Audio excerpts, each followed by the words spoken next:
Muy buenos días a todos. Saludo a las autoridades, jueces, juezas y a los amigos que nos acompañan y expreso un muy especial agradecimiento al ministro Benjamín, a los profesores Denise Antolini y Nick Briner por la deferencia de invitarme a participar en estas jornadas. Es además una honra copresidir con el ministro Emmanuel Ugiri-Shabuya, que como ya escuchamos, probablemente se nos una un poco más tarde o quizá no llegue por una emergencia que ha tenido.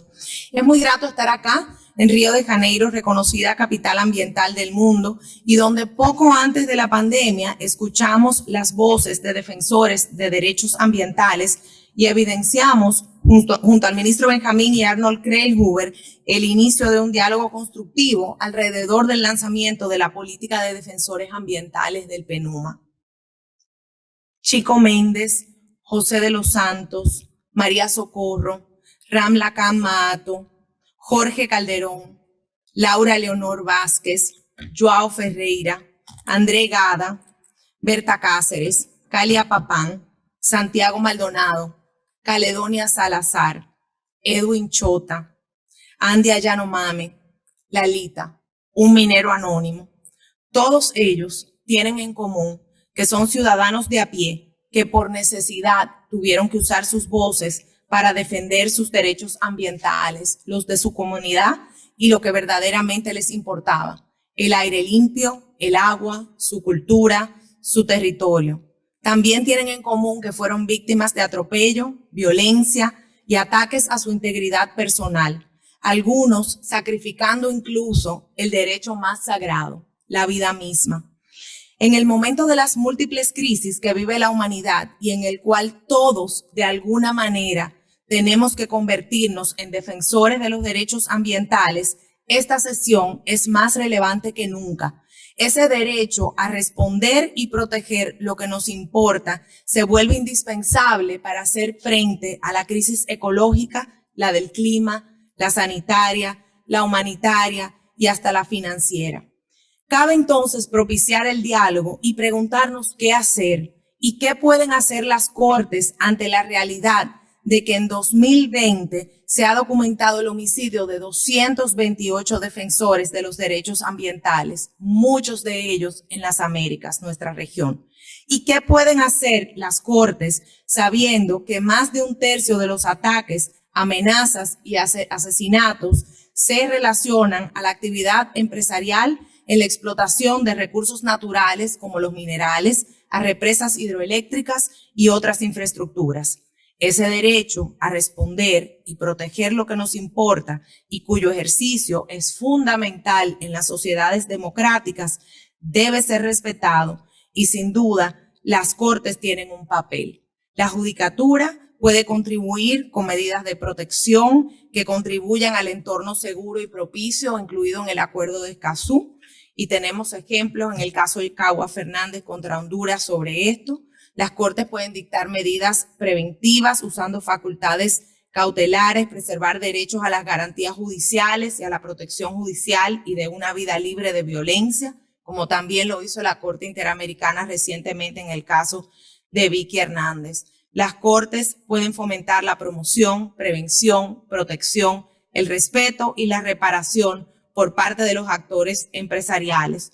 Puede mandar una señal muy importante con la celeridad procesal y la agudeza en las decisiones en los casos que se vea afectado el derecho a la defensa de derechos ambientales y en los que haya actos de agresión, violencia y asesinatos. Estos son solo algunos ejemplos de un tema que se ha vuelto urgente y sobre el cual tenemos la fortuna de contar con máximos exponentes que compartirán sus reflexiones al respecto. El doctor Arnold Kreilhuber, como nos han dicho, el profesor César Garavito, Ramiro Batzin Chojo. Es un privilegio tenerles con nosotros. Bienvenidos virtualmente a Brasil y les escucharemos en el mismo orden que les mencioné por 8 minutos cada uno, seguidos de un breve espacio de preguntas y respuestas con reflexiones del ministro Ugiri-Shabuya, si nos puede acompañar. El doctor Kreilhuber desde el 2005 ha trabajado y contribuido importantemente al Estado de Derecho Ambiental y desde hace 3 años ha estado muy involucrado en esta temática de la protección de los derechos de los defensores ambientales. Doctor Craig Hoover, tiene usted la palabra. Thank you very much, Claudia, for this warm introduction. I hope you can hear and see me okay. It is a great pleasure to join you, honorable judges, distinguished delegates for this Congress. Obviously, I would have preferred to be with you in Rio in person, but I send you warm greetings from UNEP's capital here in Nairobi, Kenya. And it's wonderful to see so many familiar faces gathered in this wonderful conference venue that I have such fond personal memories of. Honorable judges, distinguished delegates, a lot has been spoken already, including during this meeting, about the increasing recognition of the right to a clean and healthy environment. And I would posit to you that in implementing this increasing recognition of the right to a clean and healthy environment, nothing is more important than to protect those who stand up for this right. Unfortunately, as Claudia has also hinted at, the numbers point into a different direction. The Global Witness, in the latest report from 2020, indicates that 227 environmental defenders have been murdered. And this is once again the highest number that we have seen on record of environmental defenders being killed. So unfortunately, this number is still increasing. What is at the core of this? I believe, amongst others, it's the failure of rule of law, including a pervasive impunity and lack of accountability for crimes against defenders, which makes their situation even more precarious. UNEP's work with defenders in Southeast Asia, but also in the Western Balkans and other regions, has found that many environmental defenders are often sentenced under vague charges of treason, subversion, or even terrorism, and are held in harsh conditions and also at the risk of being sentenced to death. And obviously, as we have already heard, many of them also pay the ultimate price for standing up for environmental rights with their life.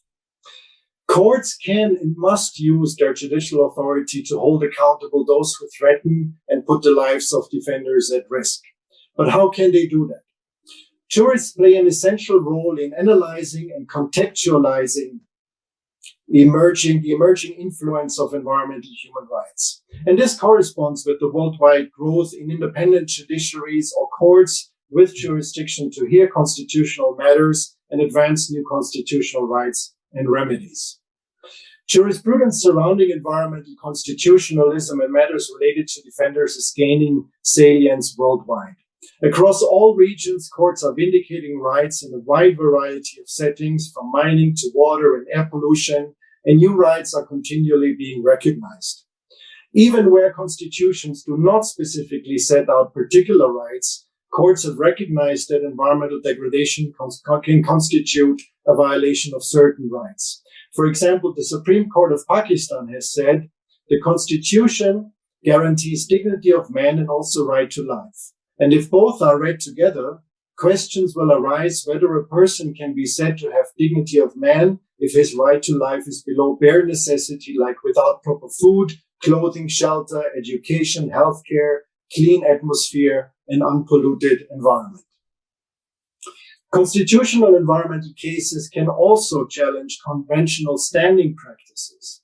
Even where constitutional review is open to members of the public, it has traditionally been limited to those who can assert well-recognized claims or interests specifically identified in statutory provisions. Where standing rules are broad and inviting, more people can bring more cases to enforce more laws, not only for their own private benefit, but for the public good. This is particularly important for environmental defenders. The notion that the protection of the environment is a collective public good justifies the broad standing rules that permit any citizens to sue for a harm done to the whole society. For instance, a Chilean court said in the landmark Trillium decision, the right to live in an environment free of contamination is a human right of constitutional hierarchy, which presents a double character: public subjective right and public collective right. Its exercise corresponds to all persons, being the duty of the authority through the regular legal suits and through the constitutional protection claim to protect the right. And the right to live in an environment free from contamination is meant to protect social rights of a collective character. because the very basis of the existence as a society and as a nation are comprehended, and due to the fact that in damaging or limiting the environment and natural resources, the possibilities of life and development of the present and future generations are also limited. The safekeeping of these rights are in the interest of the whole society, because it affects a plurality of parties that are placed in the same factual situation, and whose damage, despite the fact that it carries an enormous social harm, does not cause a meaningful damage clearly appreciated in the individual realm. So this, I believe, is a powerful recognition of the global importance of environmental rights beyond individual claims. And while many courts have expanded standing in environmental suits upon recognizing the monumental challenge of environmental protection, courts are continuously facing new issues related to their role in protecting environmental defenders. And a new trend in this regard is so-called SLAP lawsuits, strategic lawsuits against public participation. They are increasingly being used to intimidate environmental defenders and to convert public interest matters into technical private law disputes. In UNEP's forthcoming updated report on environmental courts and tribunals, we outline that SLAP lawsuits are usually brought by claimants on non-environmental grounds, meaning that these cases would be heard in general courts. Therefore, if general court judges are not privy to environmental issues, they would fail to connect the genuine environmental concerns that the non-environmental lawsuit seeks to overshadow. This failure to identify an environmental SLAP case means that it is not dismissed for injustice. Not only does this failure lead to dangerous and traumatic consequences for the environmental defenders charged, it is also substantially impeding environmental justice and protection. According to the Business and Human Rights Resource Center, at least 355 SLAP cases were filed from 2015 to 2021.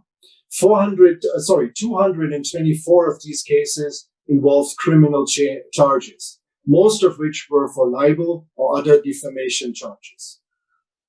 Groundbreaking judgments on SLAPs are now emerging. For example, in the Global South.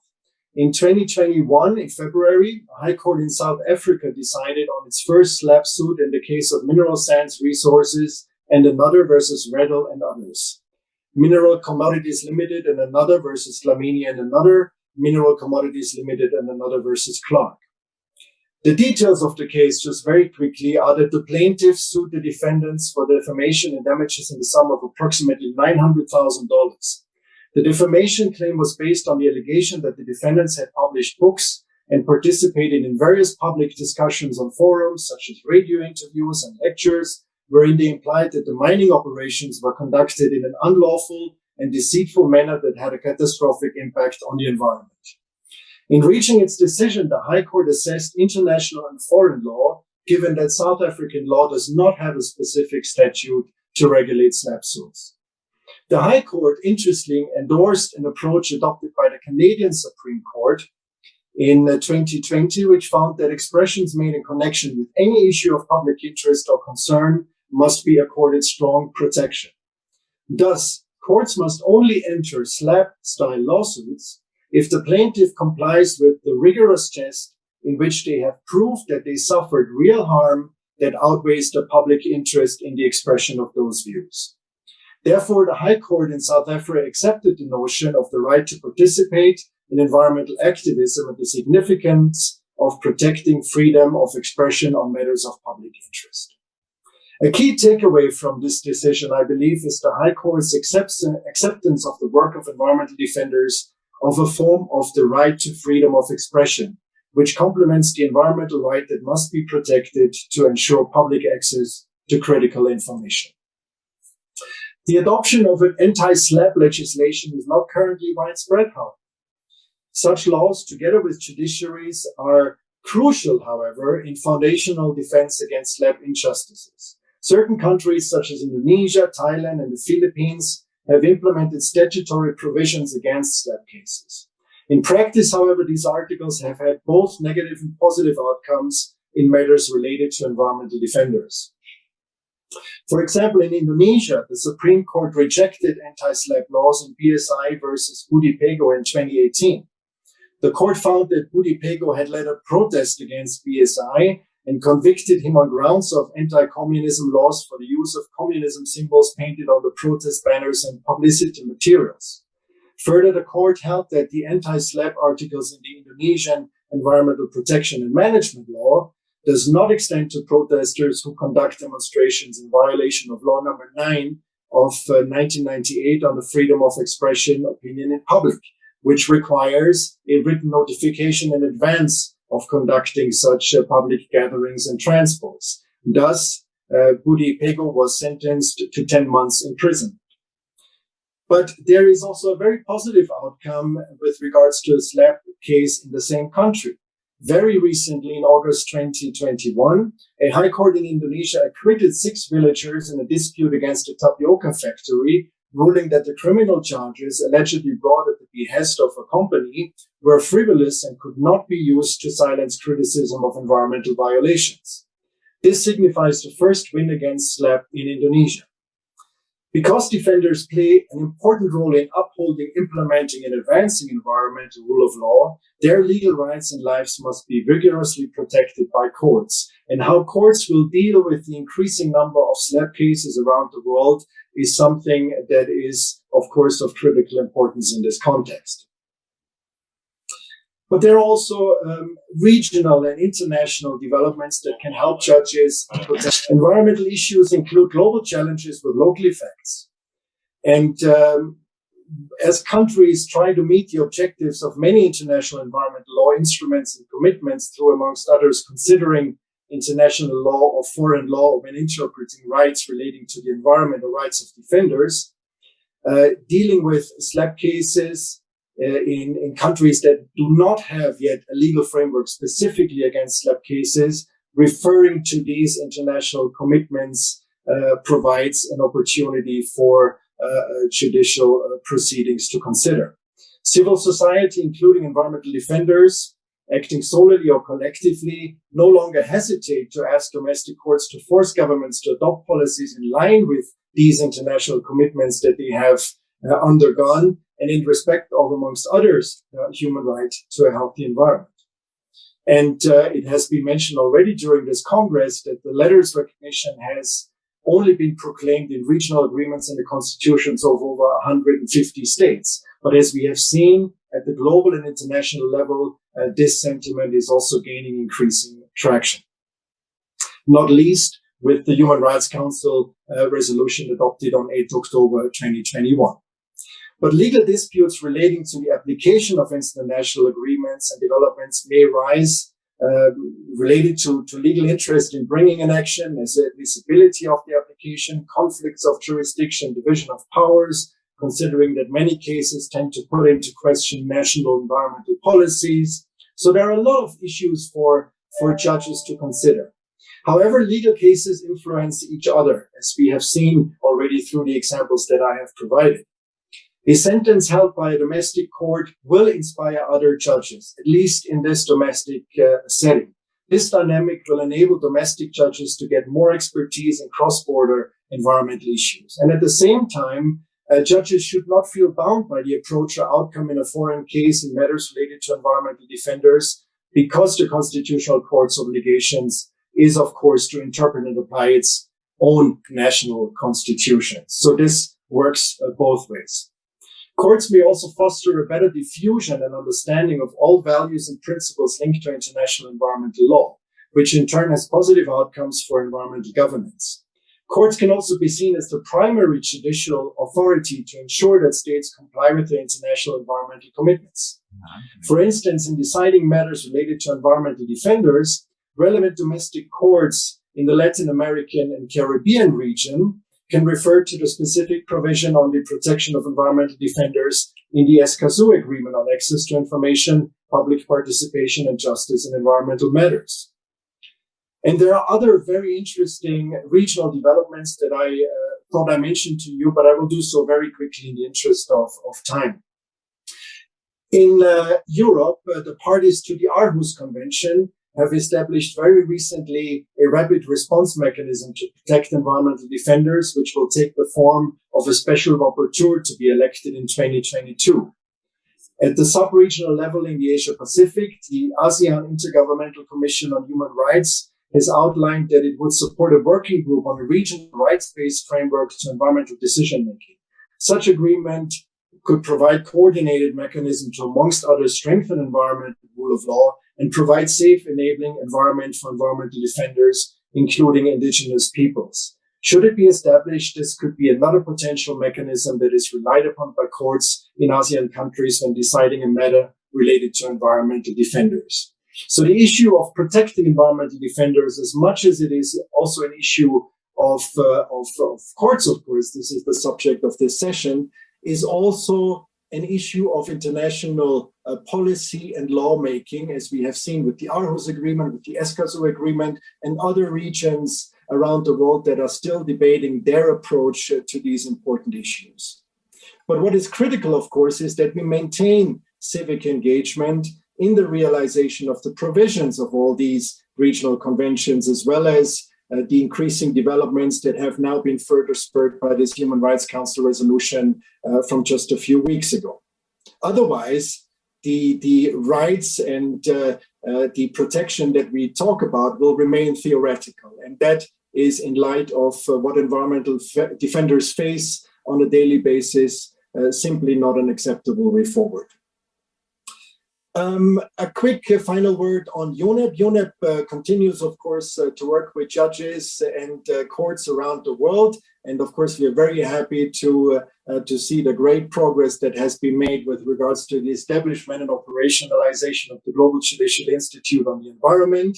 And so we are delighted that we have this opportunity to continue to work with judges to assess not only capacity gaps within courts, but another role of UNEP is, of course, to support national governments in strengthening their environmental rule of law and strengthening national legislation. So UNEP is also in a very good position to provide assistance, ongoing assistance to countries to further strengthen their environmental legislation, which of course will benefit judges in the adjudication of relevant cases. I have already mentioned the upcoming updated report on environmental courts and tribunals. We're looking to publish this in the second quarter of 2022. And then UNEP is also increasingly engaged in regional colloquia with judges around some of these issues. And I just wanted to mention to you that in April 2022, there will be a colloquium for the North America region, where judges will have an opportunity to discuss within that region the approaches to protecting environmental defenders and strengthening environmental rule of law overall. Claudia, ladies and gentlemen, I hope I did not go over time. I will stop it here and thank you again very much for listening. Thank you very much.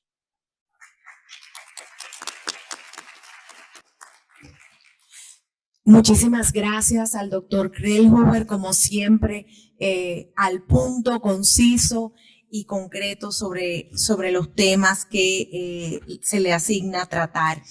Ahora vamos a tener a nuestro segundo orador, Ramiro Batsin-Chojok, consejero de la UICN y coordinador global del Foro Internacional Indígena sobre Biodiversidad. Ramiro es experto en conocimiento tradicional y derechos indígenas, cambio climático, gestión de recursos naturales y culturales de forma colectiva y tiene una gran experiencia territorial, nacional e internacional en propuestas y proyectos participativos sobre reconocimiento comunitario. Ramiro tiene la palabra. Gracias. Buenos días, saludo de Tierras Mayas de Guatemala. En primer lugar, agradecer por la invitación y oportunidad de estar en este importante evento, especialmente por lo que el sistema de justicia significa para los pueblos indígenas. Hoy el calendario maya marca el Día Ajmak, el Día del Perdón y de la Introspección, un día de guardar, de reflexionar sobre nuestros actos y sus consecuencias. Dentro del calendario maya está el Día Tzik, el Día de la Autoridad, el Día de la Ley. Cada uno de los 20 días del calendario lo guía una energía. Como preámbulo, quiero decirles que alrededor del mundo hay aproximadamente 476 millones de indígenas en más de 90 países, representando al menos 5.000 culturas. Si bien constituyen más del 6% de la población mundial, representan alrededor del 15% de las personas que viven en extrema pobreza, aunque los pueblos indígenas protegen el 80% de la biodiversidad que aún queda en el planeta. De acuerdo al informe de evaluación mundial sobre la diversidad biológica y servicios ecosistémicos de la Plataforma Intergubernamental Científica sobre Diversidad Biológica, conocida como el IPBES, claramente se evidencia que los pueblos indígenas tradicionalmente poseen, gestionan, usamos y ocupamos al menos una cuarta parte de la tierra del planeta y que estas zonas comprenden aproximadamente el 35% del área que está oficialmente protegida, la cual está generando y creando conflictos sociales, políticos, económicos y ambientales, y alrededor del 35% de toda la tierra con muy poca intervención humana restante.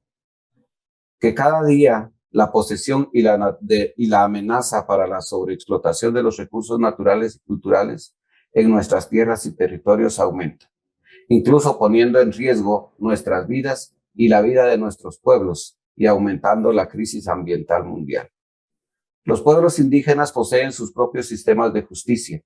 El derecho indígena, o conocido como el derecho consuetudinario, es un conjunto de normas, principios, autoridades, procedimientos, formas de conducta y convivencia entre los miembros de una familia, comunidad o pueblo, que buscan la armonía en la población, un orden social que se funda en su cosmovisión y cultura. La práctica jurídica es moral y social. Se fundamenta en valores y principios que se transmiten oralmente de generación en generación. Es un sistema conciliador, reparador, educativo, ágil y legítimo. Las tierras arrebatadas a los pueblos indígenas han alcanzado una superficie igual a la de Francia y Alemania juntas. Así lo denuncia el informe Los Amos de la Tierra, elaborado por la Federación de Organizaciones Cristianas y Servicio Voluntario Internacional, y dedicado a los 331 líderes locales asesinados en el 2020, por ponerse a la devastación y contaminación de los bosques.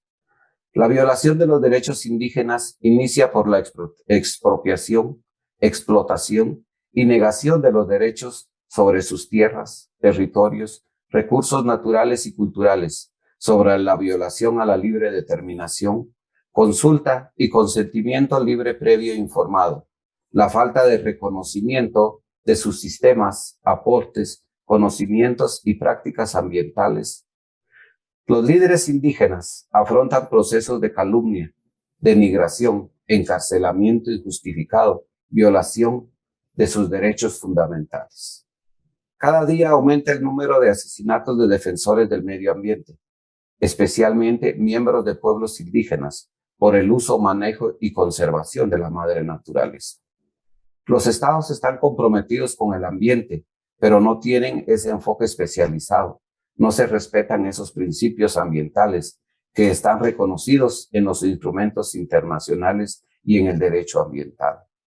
Se han creado juzgados ambientales, pero hace falta que esto sea una política en los países, ya que hoy día no tienen el enfoque integral, solo una política sancionatoria para los pequeños y no contra las empresas o transnacionales extractivistas, desarrollistas. Un sistema legal sancionatorio rígido que enfrente la destrucción de los ecosistemas. Ante lo expuesto, quiero compartir con ustedes estos puntos que para nosotros son importantes, que los tribunales jueguen un rol fundamental en la protección de los pueblos indígenas como defensores del ambiente, de los recursos naturales y culturales y de la biodiversidad. Es importante que se promueva en los sistemas judiciales la implementación efectiva de las decisiones de los instrumentos internacionales. Ejemplo, el Convenio sobre Biodiversidad Biológica reconoce nuestros derechos al uso consuetudinario sostenible de la diversidad biológica, al consentimiento libre previo informado y a nuestras tierras y territorios y aguas donde se conserva la biodiversidad. Asimismo, se promueve la Declaración de las Naciones Unidas sobre los Derechos de los Pueblos Indígenas, el Convenio 169 sobre Pueblos Indígenas y Tribales de la OIT. Se avance en el sistema judicial en el reconocimiento de los derechos a las tierras, territorios, aguas y recursos naturales, focos graves de conflicto y violación de derechos humanos de los pueblos indígenas. Es importante que establezcan mecanismos específicos de protección de derechos humanos de los defensores del ambiente, incluyendo medidas de protección individuales y colectivas para las mismas comunidades. Hay que avanzar en reconocer al individuo, de proteger al individuo y proteger a esa comunidad. Es importante que se instalen diálogos de sistemas de justicia entre el sistema de justicia oficial o gubernamental y el sistema de derecho consuetudinario de los pueblos indígenas. De existir una articulación entre ambos sistemas, mejoraría el sistema de justicia en general. Que se considere el respeto a los derechos de los pueblos indígenas, especialmente el consentimiento libre, previo e informado en la implementación de medidas de conservación de la biodiversidad, como es la creación de áreas protegidas. No queremos que en nombre de la conservación se violen nuestros derechos humanos fundamentales. Agilizar los procesos de sentencia porque los casos se quedan estancados por meses y por no decir años. Debe existir juzgados especializados en medio ambiente. En muchos países están unidos a otras temáticas. La justicia debe tener un sistema de monitoreo, de cumplimiento de la implementación de las medidas ambientales. Es importante recalcar que para la región de América Latina, el Acuerdo de Escazú plantea lo relacionado a los defensores de derechos humanos en asuntos ambientales. Esto es un avance, ya que se plantea que las partes garantizarán en un entorno seguro y propicio frente a las amenazas, que se respetarán todos los derechos de los defensores de derechos humanos. Aquí debemos plantear un programa de atención y defensa a los líderes y lideresas indígenas que son intimidadas y asesinadas por hacer y por ver en la defensa de sus territorios. Hablar de los defensores ambientales es hablar de personas indígenas, de comunitarios, de hombres y mujeres, de jóvenes que trabajan y dan la vida por la conservación de los recursos naturales, por el agua, por el bosque, por el aire, por esos elementos que nos dan vida, no solo a los pueblos indígenas, sino a la humanidad en general. Ahora los líderes indígenas, las comadronas, los guías espirituales, los guardarrecursos, los guardaparques, los guías comunitarios son las personas que están en primera fila conservando los recursos naturales y culturales, hoy llamados defensores ambientales, y por eso son perseguidos, criminalizados y asesinados. Desde el Foro Internacional Indígena sobre Biodiversidad y las organizaciones de pueblos indígenas, OPIS, miembros de UICN, estamos listos para trabajar con ustedes para que el sistema judicial contribuya en este cambio de paradigma, de destrucción de la naturaleza y vivir en armonía con la naturaleza, con nuestra madre, y así crear un futuro positivo para el planeta. Nuestras comunidades y futuras generaciones se lo merecen. Como dice el libro sagrado de los mayas, el Popbuj, se juntaron y unieron sus pensamientos. Es momento de juntarnos y unir fuerzas para defender a nuestra madre tierra, para defender a nuestros hermanos y hermanas que lo que están haciendo es conservar esos recursos naturales para que nos den vida, para que la humanidad siga perviviendo. Mateo Chivé, gracias.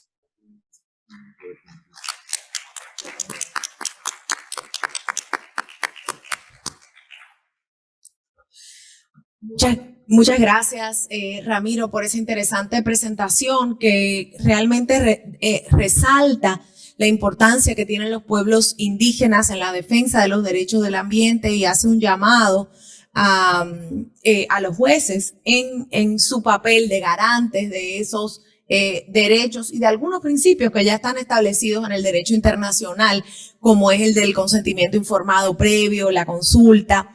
Yo quisiera preguntarles, nuestro siguiente panelista está con problemas de conexión, así que vamos a abrir a preguntas, respuestas, comentarios en este momento. Quisiera preguntar en la sala o si virtualmente tienen algunas consultas para nuestros brillantísimos expositores. Thank you, Madam Chair. And I would like to thank the speakers for the inspiring effort to try to put into perspective what is a difficult circumstance to recognize, and that is the slaughter of those human beings that represent the need to protect. And I think maybe a very powerful way to think about it that I want to thank you, Ramiro, for referring to is the protection of Mother Earth, because one principle that all judges in the world can easily agree upon is that there is no more important and obvious principle with respect to the rule of law than the principle that abhors, the principle that condemns, the principle that prohibits the use of murder, particularly the use of murder, to achieve a political objective. And I'm grateful for this opportunity to ask those of you that have committed yourselves to this issue, and aloha to all of you from the small state of Hawaii, because the environmental defenders are protecting us in Hawaii from the disaster that's coming with sea level rise and global warming. So my question would be how judges can respond to their duty to do something about the use of murder. One might say that it diminishes us, all judges in the world, when the strategy is becoming successful. And as Ramiro pointed out, and I guess the theme of the presentations today is that this is becoming more and more successful. The number of murders is taking place. The impunity that is part of the murder of environmental defenders is becoming a theme. So what can judges do? You may be aware that one of the great judges of the Supreme Court of Colombia, Justice Louis Tolosa, traveled to the location where Edwin Chota was murdered in Peru, one of the great environmental defenders, murdered in 2014. So you had a judge going to the jurisdiction 4 years later to make the point that judges condemn murder and judges support the use of the rule of law to hold accountable those that slaughter environmental defenders. There has yet to be a prosecution of Edwin Chota, which I'm sure is not a surprise to Arnold, nor a surprise to Ramiro. So let me ask, what are your thoughts about what, for example, the Global Judicial Institute and the environment can do? Is it appropriate for judges to respond from any part of the world, respond by making a statement whenever there's a murder? Or is that an inappropriate use of the judicial power? Because the use of the judicial power in individual cases to stop the slaughter of environmental defenders seems to be limited.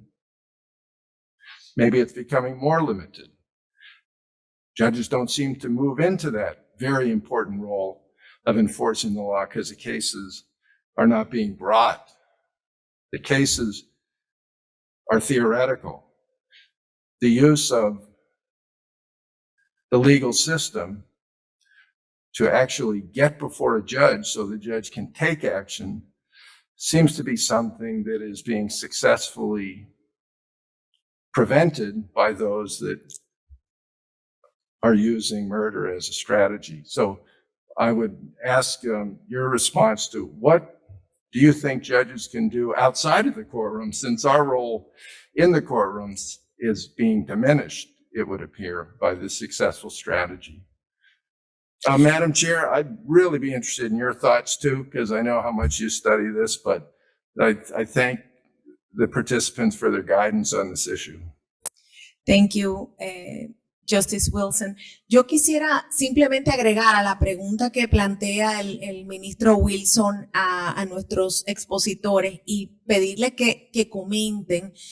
Yo creo que hay un tema importante aquí que se ha mencionado y es la celeridad y el tiempo que tardan los procesos. El ministro Wilson nos puso el ejemplo de Edwin Chota, pero también tenemos el caso de Berta Cáceres, que casi 16 años en los tribunales hasta lograr una condena firme. Y por otro lado, el elefante en la sala tiene que ver con las demandas de retaliación en contra de aquellos que defienden el ambiente, lo que se conocen como los SLAPP suits. Entonces me encantaría escuchar al doctor Krellhuber y a Ramiro al respecto. Podríamos empezar, doctor Krellhuber, con usted y luego con Ramiro. Yeah, thank you very much for this question. It's a bit difficult for me to say what role judges could play globally in terms of their advocating around this issue, because of course judges operate within their own judicial frameworks and their mandates differ. But Mike, since you referred also to the Global Judicial Institute, I hope that through my presentation it became evident that there is a lot of cross-fertilization going on across the different judicial systems, where, you know, judgments refer to each other across different regions and countries, and this is really fantastic to see. I would also say that, I'm hopefully not taking the punchline away from the upcoming Courts and Tribunals report, but one essential finding therein is that the number of specialized courts and tribunals, and this is of course critical, that courts and tribunals have the specialized expertise to deal with these cases, and also the awareness of the dangers that people bringing cases around a constitutional right to a clean and healthy environment face as a result of standing up for these rights. I think it's wonderful to see that although the number of courts and tribunals around the world is not increasing, what this report finds is that the level of professionalism and the role that these courts play within the judicial system, judicial systems that they operate, has increased. Now, in terms of the timelines, obviously you would need to, or the deplorable lengths it takes to bring perpetrators to justice, you would of course need the entire chain to work together. So you would also need to, have law enforcement work together. But what makes me optimistic is that these cases are increasingly in the limelight. I think the days where environmental defenders are being killed and nobody really notices it, they are gone. And UNEP's environmental defenders policy, I believe, has done a small part in this regard.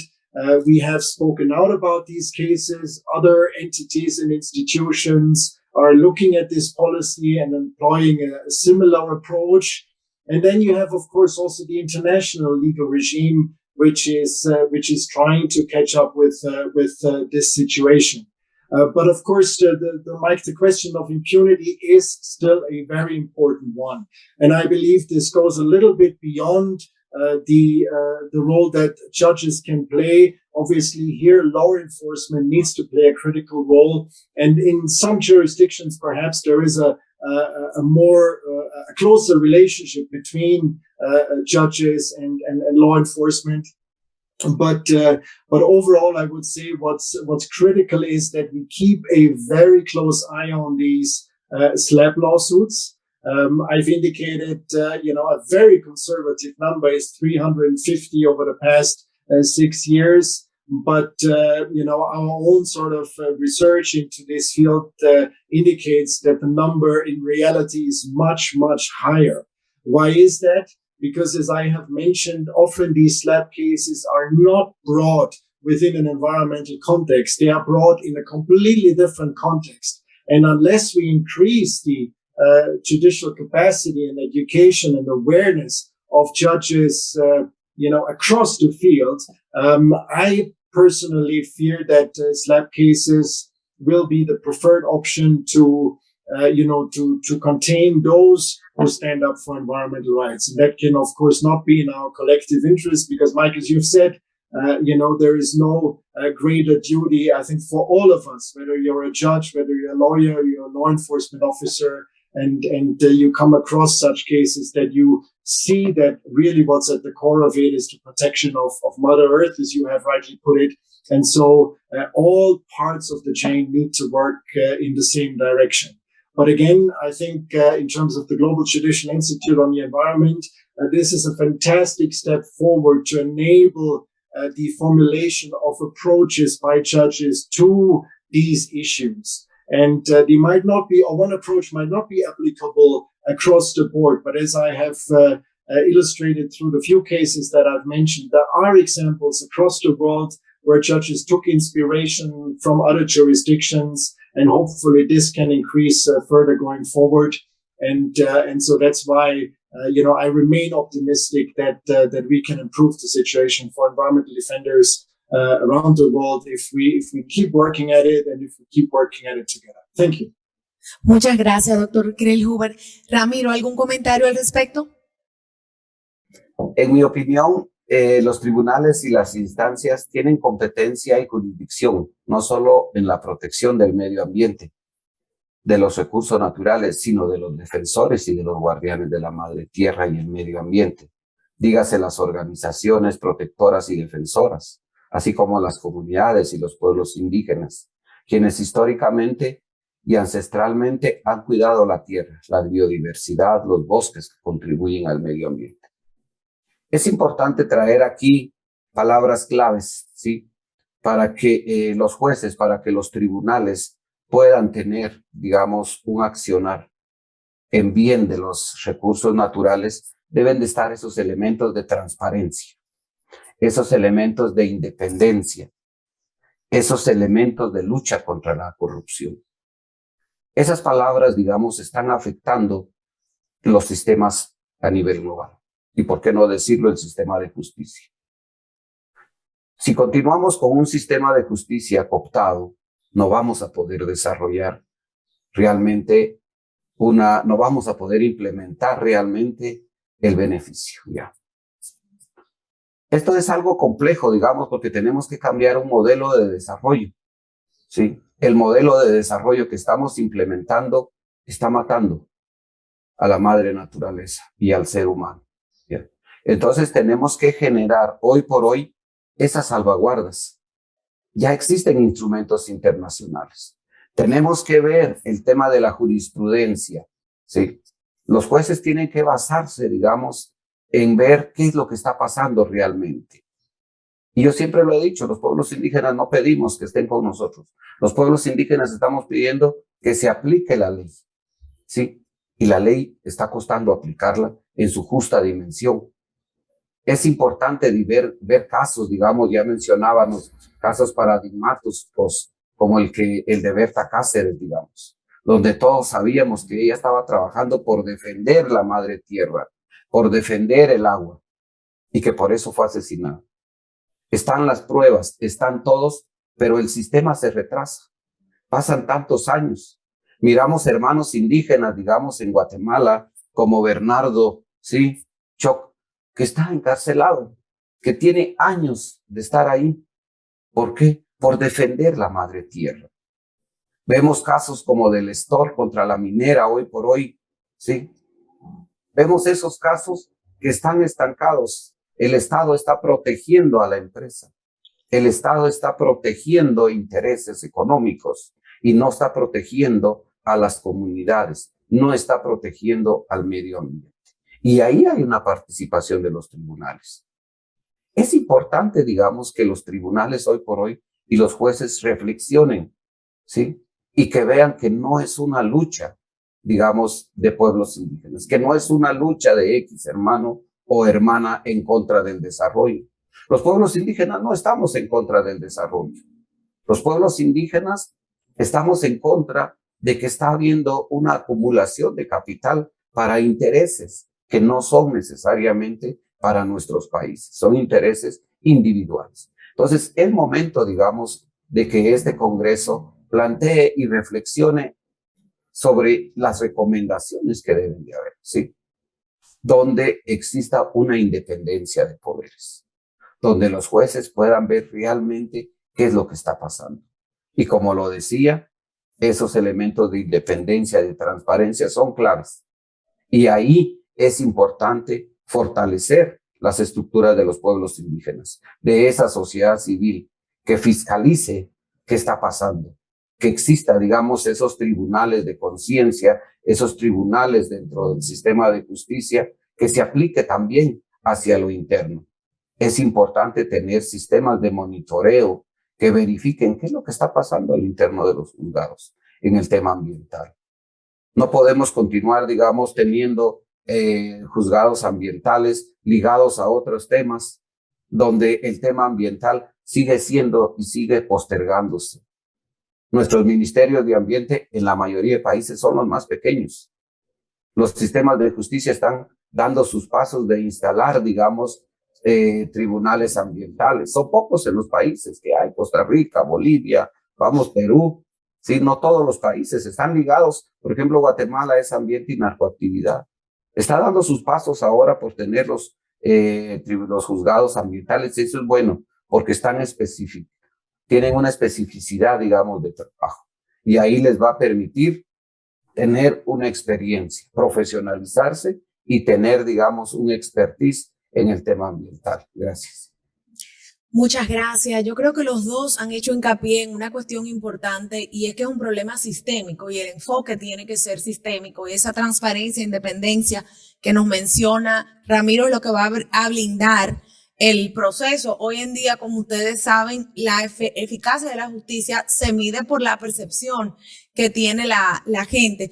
Teníamos a la magistrada Damaris con un comentario. Yo quisiera pedirle también si pudiera abordar un poquito el papel que tienen los jueces en la efectividad o la aplicación de los sistemas nacionales de protección en estos temas. Magistrada Damaris. Muchas gracias, Claudia. Realmente para mí es un honor escuchar las palabras de tan contados conferencistas, porque para los jueces y para los magistrados y magistradas, realmente ese es un tema urgente de tratamiento. Como les he comentado en otras oportunidades, los jueces no solamente tenemos funciones jurisdiccionales, no solamente desempeñamos nuestro papel en la emisión de sentencias, sino que tenemos una función gerencial muy importante desde nuestras instituciones. Y una de estas funciones gerenciales, por lo menos en el caso de Costa Rica, es precisamente dos proyectos que estamos desarrollando en estos momentos, que es la construcción de la política indígena del Poder Judicial de acceso a la justicia de los pueblos indígenas y la política también de la construcción de una jurisdicción indígena especializada. Evidentemente no vamos a hacer una política como las de siempre, que se redactan para decir que tenemos la política y se guardan ahí entre los papeles, sino que la estamos construyendo de la mano con los pueblos indígenas. Estamos visitando los 8 pueblos indígenas ubicados en los 24 territorios que tiene Costa Rica para comentarles de esta política, para escucharles, fomentar una construcción de un documento que vamos a consultarles a ellos.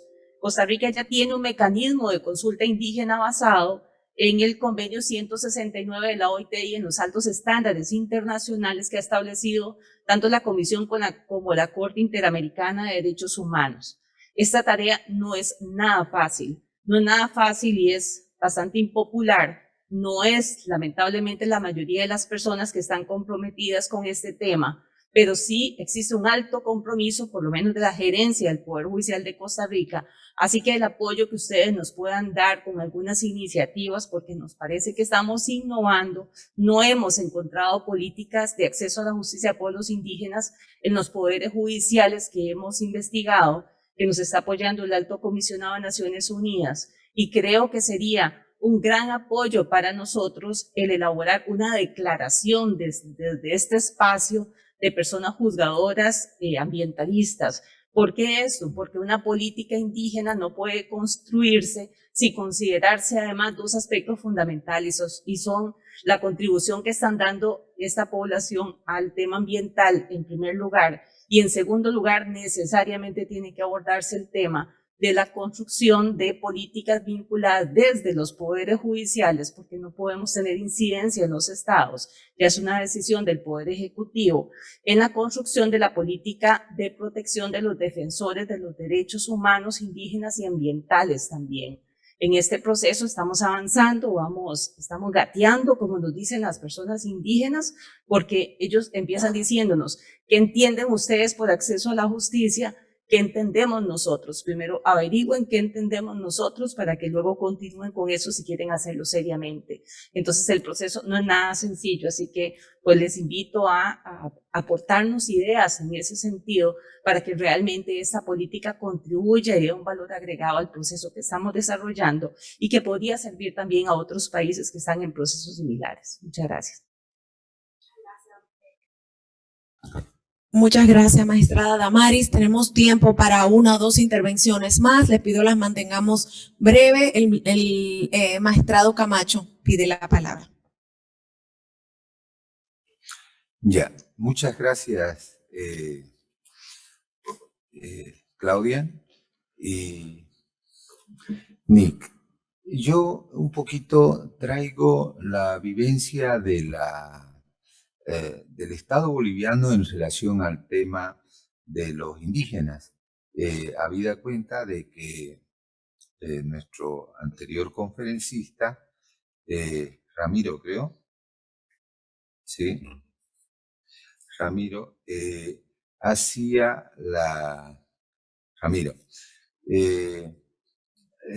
la necesidad y Damaris también hace notar sobre la construcción de unas vías de acceso a la justicia por parte de los indígenas. En Bolivia se está tratando el asunto de otra manera, ¿ya? Entendiéndose de que existe una justicia única, ella estaría establecida en la Constitución y de ahí se derivan dos jurisdicciones, la jurisdicción ordinaria, que podría decir que es la positiva, y la jurisdicción indígena, que podría decirse que es la consuetudinaria o natural o oral, ¿ya? Las dos jurisdicciones tienen el mismo nivel, ¿ya? Se coordinan en aspectos que colisionan a veces en el Tribunal Constitucional, ese dirime. Sin embargo, ambas, justicia ordinaria y justicia indígena, son de igual jerarquía. De tal manera que allá un indígena en Bolivia sería difícil que ande en los tribunales tocando la puerta pidiendo justicia, porque ellos tienen su propia justicia. Entonces ellos la pueden y la deben pedir a ellos. Y ellos deben hacer sus procesos orales en asambleas y dar la justicia entre ellos. La justicia ordinaria no se mete absolutamente en nada de lo que ellos decidan. Sin embargo, Damaris, y acá viene lo novedoso, cualquiera de los dos sistemas de justicia, el ordinario o el indígena, está sujeto a los parámetros generales de la Constitución. Por ejemplo, respeto a la vida, respeto al medio ambiente, respeto a la dignidad, respeto a la mujer, a los niños. O sea, los principios y derechos fundamentales básicos los deben resguardar ambos tribunales. Ya. Y hasta ahí creo que sería una interesante contribución el reconocer a una justicia y a otra en igualdad de condiciones, ¿ya? Ahora, el detalle está en el deslinde jurisdiccional. Hasta dónde avanza la una y hasta dónde avanza la otra. En competencias, en sujetos, o sea, en personas y en territorio, ¿ya? En territorio está relativamente fácil. En territorio existen en Bolivia y creo que en todas partes del mundo existen pueblos indígenas con territorios determinados. Entonces, ese sería el primer aspecto que caracterizaría a los indígenas y de relativamente fácil determinación, el territorio. El segundo aspecto en relación a las personas, o sea, a los sujetos. Los sujetos, obviamente, para ser juzgado en la justicia indígena debe ser indígena. Pero el problema viene cuando son dos personas las involucradas en un contrato o en un hecho jurídico, un delito, por decir uno indígena y otro no indígena. Cuando se produce esa ambivalencia de un contrato o un delito cometido por un indígena y no indígena, prima la justicia ordinaria, ¿ya? O sea, no puede procesarse a una persona no indígena en la jurisdicción indígena, ¿ya? Sin embargo, ahí viene el problema, el primer problema, y se puede procesar a un indígena en la justicia ordinaria. Ese problema todavía no lo ha resuelto el Tribunal Constitucional, ¿ya? A pesar de que es muy habitual que se produzcan esos casos, que una persona indígena actúe fuera de su territorio y cometa algún delito o alguna infracción afectando el derecho de un no indígena. Ya, ese es el primer gran problema. Y el tercer o el segundo problema, un poco para cerrar el tema del deslinde, es el relativo a la materia. ¿Qué materia se le asigna a una jurisdicción y a la otra?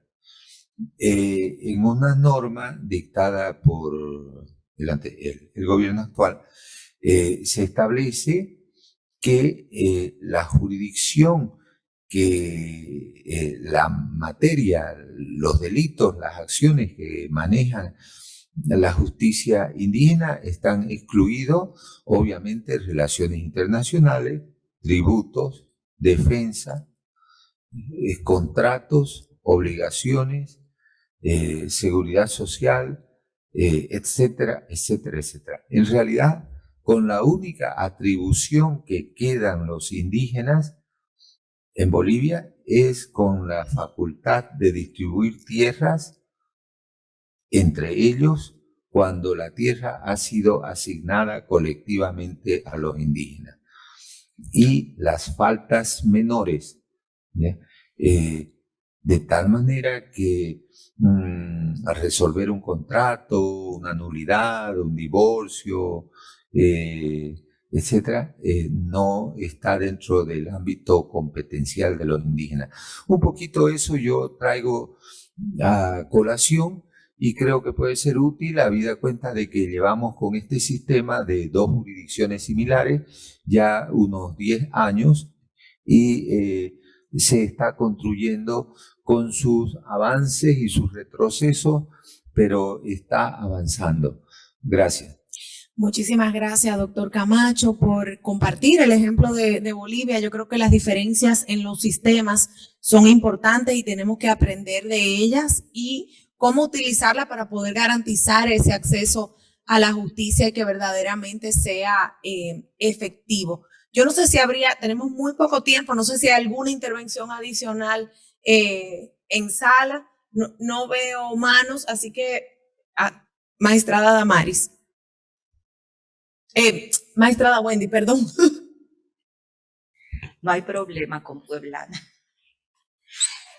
Hay algunas cuestiones, buenos días a todos, que yo quería observar a partir de lo que se ha estado diciendo. A pesar de que en República Dominicana no tenemos la situación de una población indígena, por haber sido exterminados los indígenas en los primeros 50 años de colonización, los indígenas nativos de nuestro país, de nuestra isla.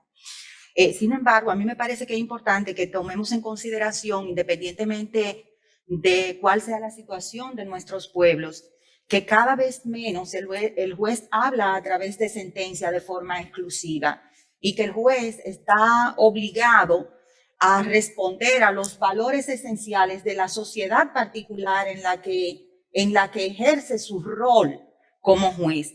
En ese sentido, dado la interrelación que hay hoy en día entre el derecho internacional, los tribunales internacionales y la norma interna y la interpretación que estamos obligados a darle a la norma nacional, utilizando esas fuentes, cada día es más importante que el rol del juez sea un poquito más activo respecto a la interpretación y la argumentación con la que legitima sus decisiones de cara al público. Ese es el primer aspecto. Una cosa que me llama la atención es que si bien es cierto que hoy en día no tenemos ninguna duda con relación al valor de la vida, al valor de la integridad física, el valor de la propiedad privada en los países capitalistas, el bienestar general, el interés social, parece ser que no está tan claro respecto al valor medio ambiente, porque desde el inicio del seminario estamos del Congreso estamos en la discusión de cuál puede ser el rol del juez fuera de su rol exclusivo de juzgador imparcial de casos concretos.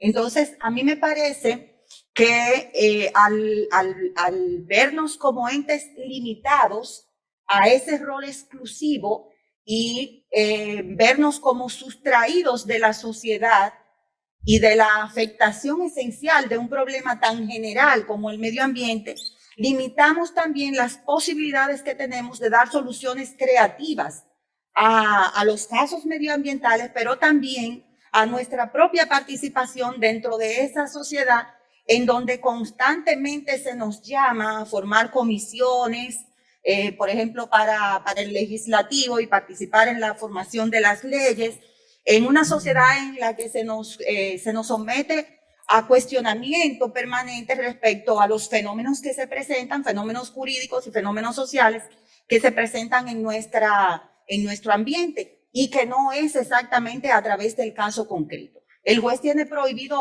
opinar del caso concreto del que está apoderado o del caso concreto que probablemente o que tenga posibilidad de llegar a su jurisdicción. Entonces, a mí me parece que nos perdemos estos dos escenarios, el de la opinión pública de forma general sobre estos valores de nuestra sociedad actual y que afecta la sociedad futura, y el ámbito de